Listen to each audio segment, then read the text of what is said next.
What if I told you a single forest can trap you in time, and the only way out is to relive death again and again? Welcome to Plot Drop, subscribers, and if you're new here, you're about to step into something far more than just a movie breakdown. Because today, we're diving into a Malayalam mystery thriller with an IMDb rating of 7.3, a film that doesn't just tell a story, it bends time, breaks logic, and traps its characters inside a living loop deep in the jungle along the Kerala-Tamil Nadu border. This is the story of Sambhavam Part 1. And nothing in this forest happens just once. Deep inside a dense, forbidden jungle, there's a myth. A place people enter but never return from. Locals whisper about strange noises, disappearing bodies, and something tied to an ancient crow statue hidden in the heart of the forest. But the film doesn't start gently. It starts with chaos. A python coils on a tree branch. Villagers walk slowly through the dark carrying lanterns. And a mysterious white woman appears. She has a disturbing presence. One eye is artificial, her gaze cold, powerful. And she is dragging two dead bodies into the jungle. One body is revealed, a woman. She spits on it in rage. Orders are given coldly. Bring her alone. I don't want them together. The second body is a man. But something is wrong. Because the man isn't fully dead. They throw the woman's body into a mud lake, watching it sink slowly like the forest is swallowing her. But the man escapes. Hidden. Alive.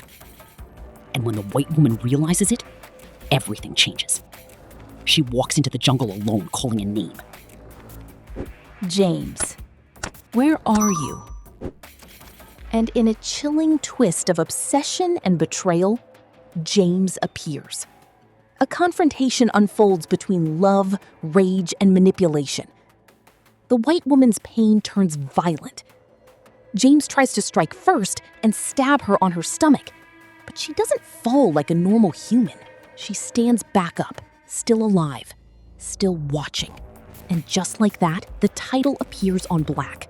Sambhavam Part 1. Then, the real nightmare begins.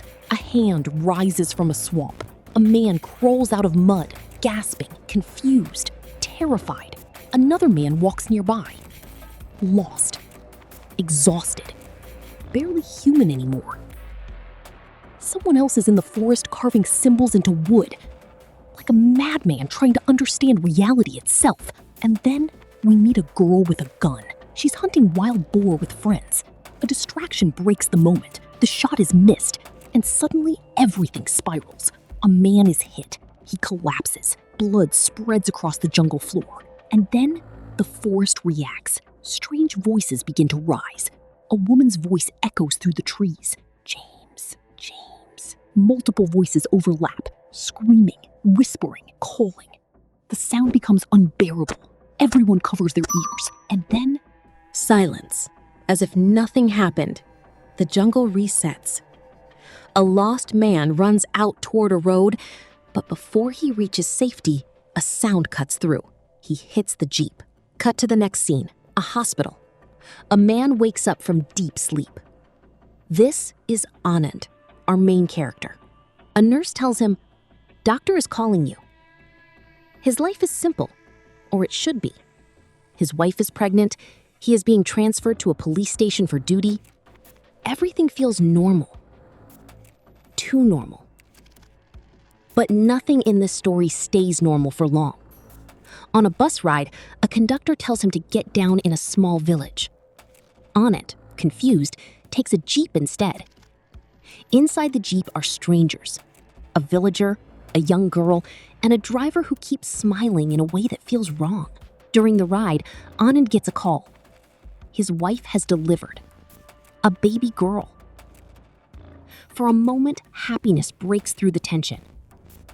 But even that happiness is watched, mocked, observed by the driver through the mirror.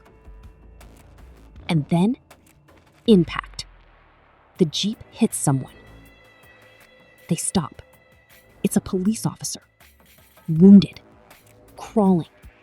Writing something on the ground before losing consciousness. His name is Peter John. And this is where everything begins to connect. At the hospital, Anand learns Peter is alive. But something feels off.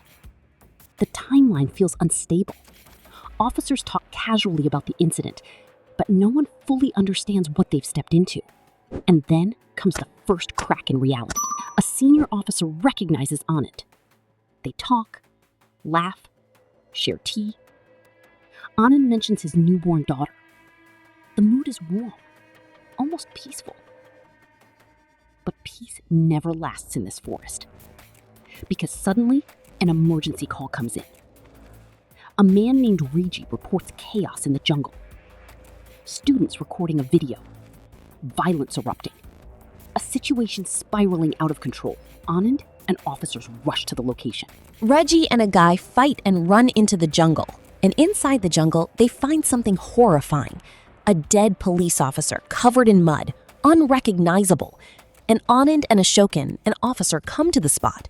And when they leave the spot again, they get a distress signal to a walkie, an officer named Steven. But Steven reveals something impossible. The year he believes he is in is 1994, not 2026, not the present, 1994. Time is fractured, and Steven is proof. Inside the jungle, they discover bodies of officers who should not exist in this timeline. One of them, Ashokan, a man who was alive in the present outside, but found dead here. And then comes the most disturbing discovery, a Portuguese-era figure, a man connected to the origin of this forest's curse. He reveals the truth. The crow statue is not just a monument, it is a lock, a loop anchor, a time trap, created by violence, bloodshed, and repeated death cycles, where anyone who dies never truly leaves. Every death resets the jungle. Every scream echoes again. Every mistake repeats. Now, reality breaks completely. Reggie disappears, reappears, dies, returns. Peter's family appears aged. Anand starts seeing multiple versions of events happening at once. And then the truth hits him like a bullet. The only way out of the jungle is not escape. It is completion. A full circle around the crow statue, following the exact carved path left by the Portuguese leader centuries ago. But even that is not enough, because someone must break the loop permanently. And that someone is Anand. In the final act, everything collapses. All timelines merge. The jungle becomes a storm of voices, bodies, memories, and deaths happening at once. Reggie is lost. Steven is broken. Officers fall one by one. And Anand finally understands the price. The loop does not release survivors. It only transfers them forward or backward endlessly. So he makes the only decision left. He leaves the others behind, reaches the crow statue, and ends his own life. Silence. Reset. Anand wakes again. But this time, something is different. The forest still exists, but reality feels thinner. He is now an ASP officer, higher rank, slightly changed timeline. He passes the same jungle route. Same environment, the same road, the same uneasy feeling that something is still wrong. And then a jeep stops, a girl is hit, the same cycle begins again. But this time, Anand sees something terrifying. The girl's phone wallpaper, a picture of her and Anand from a life that has not happened yet, or has already happened. And that is where the film ends. Not with answers, but with a question. Did Anand ever escape the jungle, or did the jungle escape into him? Thank you for watching Plot Drop.